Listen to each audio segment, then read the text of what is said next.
बिस्मिल्लाहिर्रहमानिर्रहीम। अस्सलाम वालेकुम। जो लोग भी ट्रैवल करना चाहते हैं एक दूसरी कंट्री में, आपको फ़्लाइट्स के बारे में बताऊंगा। अगर पाकिस्तान में अगर कोई शख्स आता है जो बैन कंट्री है, जिस पे पाकिस्तान ने बैन किया, वहाँ से अगर पाकिस्तान आता है तो उसने पहले वैक्सीन लगवाई हो और आते ही यहाँ पे उसको PCR टेस्ट किया जाएगा और टेस्ट करने के बाद जो है वो 3 दिन जो है वो करंटीना रहेगा अगर बैन कंट्री से आएगा।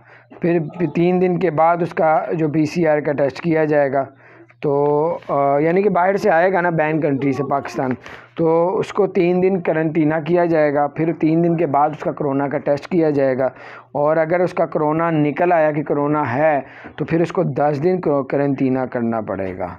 तो ये थी कुछ अपडेट्स, मैंने कहा आपसे शेयर करूं। और पाकिस्तान में जो है वो अब 6 साल से ऊपर जिसकी भी उम्र होगी वो पाकिस्तान आएगा। जो बैन कंट्री में नहीं है वैसे आएगा। तो 6 साल की उम्र जिसकी ज़्यादा होगी, 48 घंटे से पुराना PCR टेस्ट ना हो उसका टेस्ट होगा और वैक्सीन लाजमी लगाई हो वही पाकिस्तान आ सकेगा। तो ये थी कुछ अपडेट्स, मैंने कहा आपको शेयर करूं। अपना ख्याल रखें।